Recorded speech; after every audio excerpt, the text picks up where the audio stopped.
नमस्कार, आप देख रहे हैं द न्यूज़ रूम 24 आवाज़ और मैं हूं पवन शर्मा। मेरे स्पेशल शो क्षेत्रवार विधानसभा सर्वे में आज हम बात करेंगे जिला रजौरी की। जिला रजौरी की 5 विधानसभा हैं। 5 विधानसभा पे जम्मू कश्मीर विधानसभा चुनावों में बहुत महत्व है इन 5 विधानसभाओं का। दूसरे चरण के मतदान में ये जिला आ रहा है। इसमें सभी जो इनके कैंडिडेट हैं वो 5 सितंबर तक अपने अपने फॉर्म भर देंगे, लेकिन अभी भी वहाँ पर एक सीट के ऊपर पेच फंसा हुआ है, नौशहरा विधानसभा, जहाँ पर भारतीय जनता पार्टी ने अपना कैंडिडेट कोई भी डिसाइड नहीं किया है। रविंदर रैना जो वहाँ से चुनाव जीते थे, बीजेपी का सुरेंद्र चौधरी को हराया था, इस बार वहाँ पर उनकी कोई हामी नहीं दिख रही है। ऐसा माना जा रहा है कि वो वहाँ से निकलना चाहते हैं, जम्मू शहर की किसी सीट के ऊपर वो आना चाहते हैं, लेकिन फिलहाल अभी तक भारतीय जनता पार्टी ने कोई कैंडिडेट वहाँ पर नहीं दिया है। लेकिन हम बात करते हैं 5 विधानसभाओं की, तो सबसे पहले हम बात करते हैं नई बनी विधानसभा जो है सुंदरबनी कालाकोट। सुंदरबनी जो इलाका ये पहले नौशहरा विधानसभा में आता था, अब इसे कालाकोट के साथ जोड़ दिया है। तो कालाकोट का थोड़ा सा इतिहास आपको बता दें। कोल माइंस को लेकर कालाकोट बहुत पॉपुलर रहा है। बहुत सी वहाँ पर धार्मिक जगह हैं, तत्ता पानी वहाँ पर है, और साथ में सुंदरबनी का अपना एक इतिहास है। स्वामी विश्वात्मानंद जी का आश्रम वहाँ पर है, और साथ ही सुंदरबनी जो है ये भारत पाक की जो सीमा है LOC उसके साथ सटा हुआ है। और सुंदरबनी के अधिकांश जो इलाके हैं पहाड़ों के साथ साथ शहर में भी हैं, और सुंदरबनी एक बहुत बड़ा कस्बा है। सुंदरबनी और कालाकोट इस बार एक विधानसभा बनाई गई है, पहाड़ी इलाका और मैदानी इलाका मिलाकर। हालांकि सुंदरबनी की बात करें तो सुंदरबनी में जो हब है वो भारतीय जनता पार्टी का हमेशा से रहा है। सिर्फ सुंदरबनी टाउन की बात करें तो, अगर नौशहरा विधानसभा की करें तो वो अलग से है। लेकिन कालाकोट और सुंदरबनी जो विधानसभा बनी है, तो कालाकोट का जो इतिहास है वो हमने आपको बताया। इसके साथ वहाँ पर जो राजनीतिक सफ़र शुरू हुआ था कालाकोट विधानसभा में, तो उसमें सबसे पहले वहाँ पर 1996 में अशोक कुमार शर्मा जो थे वो कांग्रेस के विधायक चुने गए थे। उसके बाद 2002 और 2008 में रशपाल सिंह नेशनल कॉन्फ्रेंस के, अभी वो दिवंगत हैं, और 2014 में अब्दुल गनी कोहली भारतीय जनता पार्टी की टिकट पर चुनाव जीता था और मंत्री बने थे। इस विधानसभा में अभी जो हैं वो रणधीर सिंह बीजेपी के कैंडिडेट हैं, जो रशपाल सिंह के भाई हैं, जो नेशनल कॉन्फ्रेंस के विधायक होते थे, और उनके मुकाबले में उनका ही भतीजा, उनका नाम जो है जशुवर्धन सिंह, जो कालाकोट में इस समय ताल ठोक रहे हैं नेशनल कॉन्फ्रेंस की टिकट के ऊपर। टिकट उनकी कन्फर्म हो गई है। यहाँ पर चाचा भतीजा की दोनों की लड़ाई है। लेकिन इस विधानसभा में एक ऐसा चेहरा है, अरुण शर्मा, जो एक्स BDC चेयरमैन हैं, सुंदरबनी के रहने वाले हैं, प्रमुख व्यवसायी हैं, लेकिन अपने इलाके में अच्छी पैठ है। उनका ये तर्क था कि भारतीय जनता पार्टी उन्हें इस बार मैदान में उतारेगी, लेकिन ऐसा नहीं हुआ। अरुण शर्मा का जो पूरा परिवार है वो सुंदरबनी व आसपास की जितनी पंचायतें हैं उसके अंदर खासा जनाधार इस परिवार का है, और अरुण शर्मा खुद अपनी अच्छी पैठ इस इलाके में रखते हैं। और अब जो माना जा रहा है कि वो जम्मू कश्मीर अपनी पार्टी के सिंबल पर चुनाव लड़ेंगे।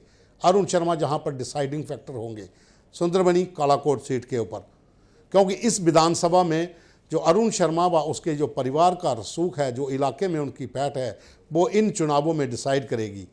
क्योंकि 2 बड़े कैंडिडेट बीजेपी और NC के बीच में अरुण शर्मा वहाँ पर खड़े हैं। कालाकोट सुंदरबनी में कांग्रेस बीजेपी के बीच में जिस तरह से अरुण शर्मा डिसाइडिंग फैक्टर हैं, तो एक और वहाँ पर नया चेहरा है, माजिद शाह, PDP का युवा चेहरा है, वो मैदान में इस बार हैं। लेकिन जैसा मैंने पहले कहा कि अरुण शर्मा जहाँ पर डिसाइडिंग फैक्टर होंगे। अगर कालाकोट और सुंदरबनी की बात करें तो कई आतंकी हमले जो झेल चुके हैं, जहाँ पर जो इन्फिल्ट्रेशन का रूट रहा है, LOC पार करके आतंकी इस एरिए से निकल कर आगे जाते थे, और कई बार इनकाउंटर भी इन इलाकों में हो चुके हैं। तो ये था सुंदरबनी और कालाकोट विधानसभा। इसके बाद है नौशहरा विधानसभा। तो नौशहरा विधानसभा से पहले नौशहरा का इतिहास जानना बहुत ज़रूरी है। नौशहरा एक ऐसी विधानसभा है जो बिल्कुल LOC से सटी हुई है, और यहाँ पर इसे अगर कहा जाए तो ब्रिगेडियर उस्मान, जो नौशहरा का लाइन जिसे कहते हैं शेर, वो ब्रिगेडियर उस्मान थे। 1947 में कबायलियों के हमले में डट कर उनका मुकाबला किया था, और वहाँ पर उन्होंने शहादत पाई थी। और अगर शहीद नहीं होते तो शायद भारतीय सेना के इतिहास में पहले थल सेना प्रमुख ब्रिगेडियर उस्मान होते। मानक शाह के बैचमेट थे, और जो पाकिस्तान के आर्मी जनरल थे वो भी इनके बैचमेट रह चुके हैं। हालांकि ब्रिगेडियर उस्मान को ऑफर की गई थी पाकिस्तान की ओर से, जब बंटवारा हुआ था, कि वो पाकिस्तान की आर्मी में चले जाएं, लेकिन उन्होंने ऐसा नहीं किया। वो भारत में ही रहे, और भारत की जो पैरा रेजिमेंट थी उसके ब्रिगेड कमांडर थे और नौशहरा में उन्होंने डटकर कबायलियों का मुकाबला किया था और कई दिनों की युद्ध के बाद शहादतों का दौर वहाँ पर जारी रहा। ब्रिगेडियर उस्मान ने नौशहरा को बचाते हुए अपने प्राण दिए थे। तो वो नौशहरा का जो इतिहास है ये एक वीरों की धरती रही है। और उसके साथ साथ अगर नौशहरा की हम ऐसे बात करते हैं तो राजनीतिक तौर पर देखें तो नौशहरा जो है ये एक बड़ी पुरानी विधानसभा है और यहाँ पर एक रिकॉर्ड भी बना है।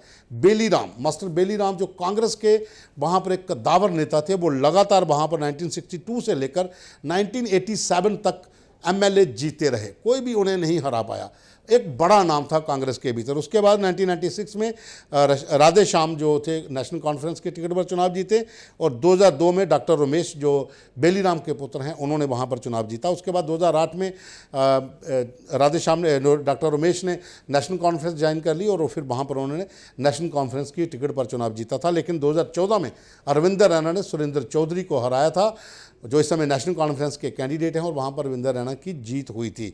और अब की बात करें तो वहाँ पर जो इस समय जो टिकटों का दौर है कि कौन कौन वहाँ पर प्रबल दावेदार हो, किसके साथ लड़ाई है, तो सुरेंद्र चौधरी नेशनल कॉन्फ्रेंस के हैं, कांग्रेस ने ये सीट एनसी को दी और वहाँ पर दावेदार जो इस समय सुरेंद्र चौधरी हैं। और बीजेपी अभी तक डिसाइड नहीं कर पा रही है कि कौन वहाँ पर उनका कैंडिडेट होगा, क्योंकि अरविंदर रैना नौशहरा की सीट से भागते दिख रहे हैं, क्योंकि पिछली बार बहुत कम मार्जिन से वो जीते थे, लेकिन इस बार एनसी का वहाँ पर दबदबा दिख रहा है। और साथ ही वहाँ पर सरदार मनोहर सिंह है जो पीडीपी के एक नेता, वरिष्ठ नेता थे, डीडीसी हैं, वो अब उनको पीडीपी ने टिकट नहीं दी तो वो बीएसपी के कैंडिडेट के तौर पर वहाँ पर ताल ठोक रहे हैं। लेकिन पीडीपी की यहाँ पर हम बात करते हैं तो पीडीपी में एडवोकेट हक नवाज हैं जो नौशहरा विधानसभा पर उम्मीदवार हैं। तो यहाँ पर भी जो लड़ाई है काफ़ी दिलचस्प होगी इस बार। डिपेंड करता है कि भारतीय जनता पार्टी कौन सा उम्मीदवार अपना कालाकोट विधानसभा में, नौशहरा विधानसभा में देती है। तो यहाँ नौशहरा की एक और बात कर रहे थे, नौशहरा का थोड़ा सा इतिहास, जैसा मैंने पहले बताया कि नौशहरा पहले मीरपुर जिला का एक हिस्सा होता था। 1823 में महाराजा रंजीत सिंह की जो सिख खालसा सेना थी उन्होंने ये लड़ाई लड़ी थी यूसुफ कजई और अजीम खान बरकाई के साथ और खालसा सेना ने पेशावर घाटी पर कब्जा किया था। तो नौशहरा का इतिहास बहुत स्वर्णिमय अक्षरों में लिखा गया है, लेकिन राजनीतिक तौर पर भी इसका एक अपना अलग इतिहास है। और इस बार यहाँ पर भी दिलचस्प लड़ाई होगी कि कांग्रेस के नेशनल कॉन्फ्रेंस के सामने बीजेपी अपना कौन सा उम्मीदवार उतारती है, अरविंदर रैना या फिर कोई ऐसा कैंडिडेट जो खाना पूर्ति के लिए नौशहरा में उतार दिया जाए। अभी हमने बात की कालाकोट सुंदरबनी की, नौशहरा की, तो अब चलते हैं राजौरी जिले की एक और सीट जो है बुद्दल सीट में जैसा हमने पहले बताया था मामा भांजे की टक्कर है, दोनों के बीच कड़ी टक्कर है। चौधरी जुल्फिकार जो पहले पीडीपी में होते थे, फिर उसके बाद वो अपनी पार्टी में चले गए, वो पहले भी जीते हुए हैं, वहाँ पर मंत्री रहे हैं, अब वो भारतीय जनता पार्टी में शामिल हो गए हैं, तो भारतीय जनता पार्टी के कैंडिडेट हैं। लेकिन उनके मुकाबले में उनका ही भांजा चौधरी जावेद वहाँ पर नेशनल कॉन्फ्रेंस का कैंडिडेट है और टक्कर वहाँ पर भी कड़ी है, क्योंकि वहाँ पर जितने भी उम्मीदवार लड़ाई लड़ रहे हैं सभी गुज्जर हैं। और ये मैं आपको बता रहा था कि बीच में कि राजौरी जिले के भीतर, राजौरी और पुंछ में पहाड़ी वर्सेस गुज्जर का भी एक बहुत बड़ा खेला है कि कौन कौन किसका उम्मीदवार है, क्योंकि हाल ही में भारतीय जनता पार्टी ने एसटी स्टेटस जो है वो राजौरी पुंछ को दे दिया है। तो तमाम राजौरी पुंछ के रहने वाले लोग इस समय एसटी स्टेटस के तहत आते हैं, पहाड़ी स्टेटस जो उनको मिला हुआ है। और इस समय बुद्दल की सीट के ऊपर सभी जो हैं ये सभी गुज्जर कैंडिडेट हैं। और पीडीपी की यहाँ पर अगर हम बात करते हैं तो गुफ्फार अहमद हैं यहाँ पर पीडीपी के कैंडिडेट। और अगर लड़ाई देखी जाए तो नेशनल कॉन्फ्रेंस और बीजेपी के बीच है, मामा भांजे की जहाँ पर टक्कर है, जैसे कालाकोट में भतीजा और चाचा की है और यहाँ पर मामा भांजे की टक्कर है। थन्ना मंडी एक और विधानसभा सीट है यहाँ पर राजौरी डिस्ट्रिक्ट के भीतर, जिसमें बीजेपी के इकबाल मलिक इस समय मैदान में है जो डीडीसी मेंबर हैं, और पीडीपी के चौधरी कमर हुसैन जो राजौरी से विधायक रहे हैं कांग्रेस के, उन्होंने वो यहाँ पर जो पीडीपी के विधायक रहे हैं वो अब पीडीपी के कैंडिडेट थन्ना मंडी में हैं। और कांग्रेस के शबीर खान हैं जो एक्स मिनिस्टर रह चुके हैं, वो भी जहाँ पर कैंडिडेट हैं इस समय। और जहाँ पर एक और बड़ा चेहरा है जो अभी हाल ही में जिन्होंने बीआरएस ली थी, जज हैं मुजफ्फर हुसैन, जिन्हें नेशनल कॉन्फ्रेंस ने कहा था कि उन्हें टिकट दी जाएगी लेकिन उन्होंने टिकट नहीं दी। अब वो इंडिपेंडेंट यहाँ पर ताल ठोक रहे हैं। और इस इलाके में बात करें तो 3 पहाड़ी कैंडिडेट हैं और गुज्जर कैंडिडेट यहाँ पर कमर हुसैन हैं। तो पहाड़ी 3 आपस में लड़ते हैं तो जो गुज्जर कैंडिडेट है कमर हुसैन उसको एज मिल सकता है। ये थन्ना मंडी भी दिलचस्प वाली सीट है कि जहाँ पर भी लड़ाई जो है वो कांटे की है। लेकिन अब चलते हैं एक और बड़ी विधानसभा जो रजौरी है। रजौरी विधानसभा, रजौरी का एक अपना अनोखा इतिहास रहा है। कबायली हमले झेल चुकी है। रजौरी को काफ़ी देर के बाद आज़ाद करवाया गया था। और रजौरी की बात करें तो यहाँ पर भी कांग्रेस का जो है दबदबा रहा है हमेशा से। लेकिन रजौरी के भीतर अगर इस समय बात करें तो शूरवीरों की धरती कहा जाता है।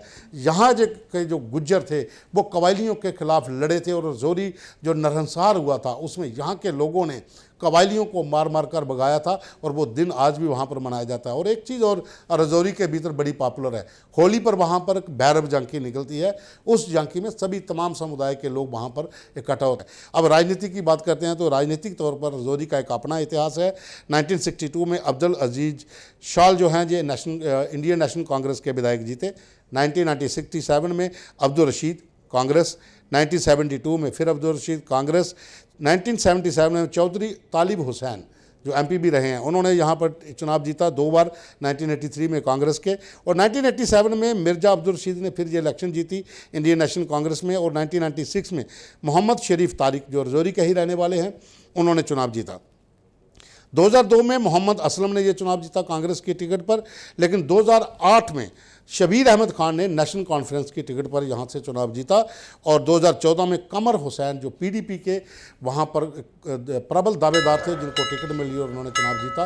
इस समय जो कमर हुसैन है वो थन्ना मंडी में इलेक्शन लड़ रहे हैं। लेकिन बीजेपी की अगर हम अब भी की बात करें स्थिति तो अभी ये माना जा रहा है कि रजौरी में इस बार बहुत सा इलाका जो है वो डीमिलिटेशन के साथ बाद जोड़ा गया है। तो वहाँ पर हिंदुओं का वोट है वो लगभग 33 से ज़्यादा परसेंटेज वहाँ पर इन वोटरों की है। और माना जा रहा है कि वो डिसाइडिंग फैक्टर है कि वहाँ पर बीजेपी जीत सकती है बशर्ते कि कैंडिडेट वहाँ पर हो। क्योंकि रजौरी को लेकर पहले से भी कई बार ये रहा है कि वहाँ जितने भी कैंडिडेट दिए गए वो गुप्ता बिरादरी से यानी कि महाजन बिरादरी से, ब्राह्मण समुदाय को कोई भी वहाँ पर तवज्जो नहीं दी गई। ब्राह्मण समुदाय का बहुत ज़्यादा यहाँ पर वोट है। तो इस समय बीजेपी के विबोध गुप्ता जो भारतीय जनता पार्टी के वरिष्ठ नेता हैं, XMLC हैं, वो यहाँ पर प्रबल दावेदार माने जा रहे हैं। लेकिन उनके साथ जो ब्राह्मण कैंडिडेट हैं वो दिनेश शर्मा। अब ये डिसाइड करता है कि बीजेपी किसे मैदान में उतारती है। अगर विबोध गुप्ता को मैदान में उतारती है तो जो खबरें आ रही हैं, जो अटकलें लगाई जा रही हैं कि दिनेश शर्मा बीजेपी से किनारा कर सकते हैं। और कांग्रेस भी वेट कर रही है कि वहाँ पर अगर किसको टिकट बीजेपी देती है। अगर दिनेश शर्मा कांग्रेस में चले जाते हैं तो फिर वहाँ पर कड़ी टक्कर हो सकती है। क्योंकि दिनेश शर्मा ब्राह्मण समाज का, ब्राह्मण समुदाय का एक अच्छा चेहरा रजौरी के भीतर है। और सनातन धर्म सभा जहाँ पर जो है उसका मुख्य रोल रहता है इस इलाके के भीतर वोटरों को लेकर। तो ये बहुत अहम पहलू है रजौरी के भीतर। इस बार जो कहा जा रहा है कि पहले कुलदीप राज गुप्ता को वहाँ पर प्राथमिकता दी गई, फिर उसके बाद विबोध गुप्ता को दी जा रही है। तो ब्राह्मण समुदाय के जो लोग हैं वो चाहते हैं कि दिनेश शर्मा को इस बार भारतीय जनता पार्टी मैदान में उतारे। और उसके साथ साथ अगर हम देखें तो कांग्रेस के जहाँ पर 3-4 कैंडिडेट हैं जो मैदान में इस समय लगे हुए हैं, जिसमें साई अब्दुल रशीद हैं जो DDC मेंबर हैं, इफ्तिकार अहमद हैं, सजाद तारिक हैं, अशोक शर्मा हैं। ये कांग्रेस के 4 बड़े चेहरे हैं जो वहाँ पर टिकट के लिए दौड़ रहे हैं कि किसको टिकट मिले। लेकिन कांग्रेस इंतजार कर रही है भाजपा की टिकट का। अगर विबोध गुप्ता वहाँ पर आते हैं तो दिनेश शर्मा पलटी मार सकते हैं, वो कांग्रेस में जा सकते हैं। तो PDP के मास्टर तसद्दुक हुसैन हैं XMLC, वो वहाँ पर कैंडिडेट हैं। और चौधरी तालिब हुसैन जो भारतीय जनता पार्टी में शामिल हुए थे, उन्हें टिकट बीजेपी की ओर से शायद नहीं दी जाएगी और उनको भी पता चल चुका है और वो इंडिपेंडेंट के तौर पर रजौरी में खड़े हो सकते हैं। तो समीकरण रजौरी के इस बार बिगड़ेंगे। वहाँ पर जो मुकाबला होगा वो भारतीय जनता पार्टी और कांग्रेस के बीच सिमट कर रह जाएगा।